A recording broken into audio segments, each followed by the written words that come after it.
Ka ringa aho Chris Hipkins. Tēnā koe.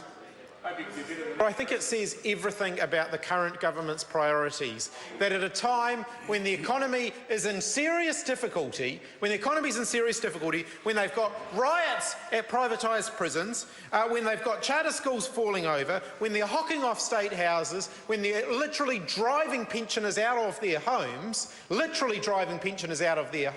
they want to devote the time of this House to a referendum on the flag, and not just the time of the House, but $26 million in taxpayers' money to this referendum process. That says everything about the current government's priorities. John Key went on television a couple of weeks ago, and he said, I, as Prime Minister, want to, I think it was overt signs of patriotism was his goal. That's his goal, overt signs of patriotism. Well, my message for John Key is quite simple. If he wants New Zealanders to be more patriotic and more proud of their country, give them something to be proud of. And a flag is a symbol.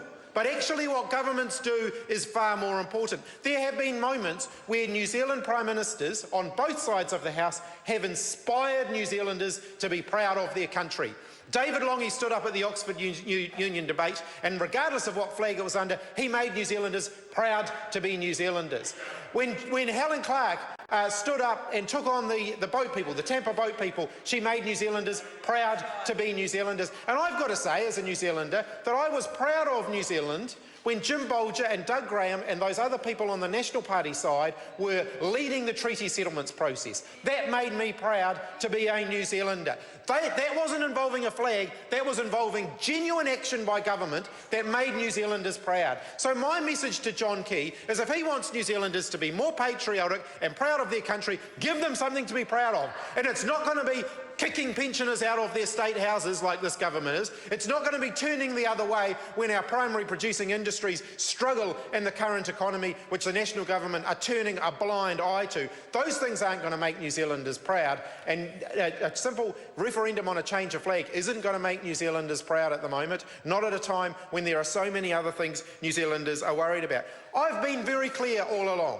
I would like to see a flag that better reflects the New Zealand that we are today and the New Zealand that we will be in the future. I've been very clear about that, and I've got to say to Nick Smith, that's one of the reasons I don't want a referendum that is doomed to fail, because what it will do is it'll actually take the whole issue away for generations. We will not get to discuss this again when this referendum is voted down, which it is doomed to do at the moment because of the mismanagement of this national government. Let's be clear about how badly this is going for them. They have had, how many people showed up? Just 700 people showed up at the meetings that they've been having around the country. 739 members of the public. That's $550 per person, just for the cost of the meetings. But if you add in the amount of money they spent advertising the meetings as well, it's over $2,000 per person who showed up at those meetings, at a time when New Zealanders have much more important priorities on their mind.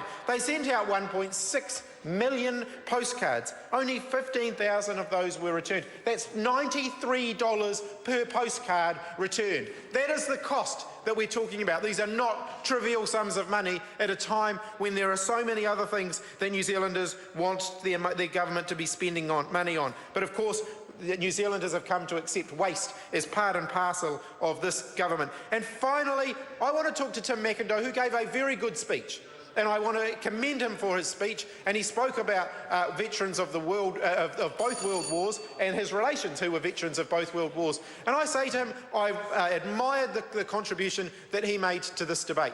But if the government are so concerned about veterans and so interested in the views of veterans and what they fought for, why did they only give the RSA 10 minutes at the Select Committee? Why are they willing to spend tens of millions of dollars on a referendum process, but they can't spare more than 10 minutes for the RSA to actually give their views at the Select Committee process? So when they show up to Anzac Day services or World War I commemorative services all around the country, let them explain that to all the veterans who are at those events. Let them explain why they think the RSA is so unimportant in this process that they were only willing to give them 10 minutes. This is not the time to be doing this. This referendum is doomed to fail, and that's why the government should pull up stumps now.